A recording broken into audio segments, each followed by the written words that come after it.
Hoy hoy hoy mga kapatid sa liwanag, ako si Angel Gabriel, sertipikadong heaven vlogger at field agent at maligayang pagbabalik sa episode 3 ng Sky High Diaries. Okay, dahan-dahan lang. Unahin ang daliri ng paa. Huwag kang yumabag. Ang balanse ay lahat.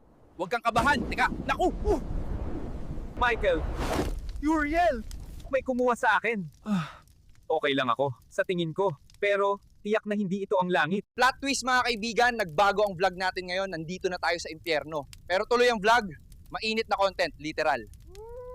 Kaya itong lugar na to ay ang lava slide of regret at doon naman, yun ang eternal line ng mga taong hindi nagsabi ng salamat. Sa totoo lang, ang customer service dito sa baba, impyerno. Naku! Siya ba si Cerberus? Ang maalamat na hellhound! Nakita niya ang kamera. Ayaw niyang maging bahagi ng vlog.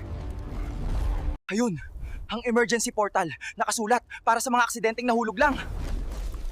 Aba, pasok ito.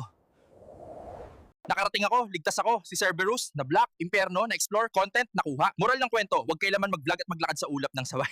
At igalang ang gravity. Huwag kalimutang i-like, i-follow at i-share kung nakaligtas kayo sa kaguluhang ito kasama ko. Ito si Gabriel, ang inyong Filipino Heaven Vlogger, live mula sa langit at impyerno.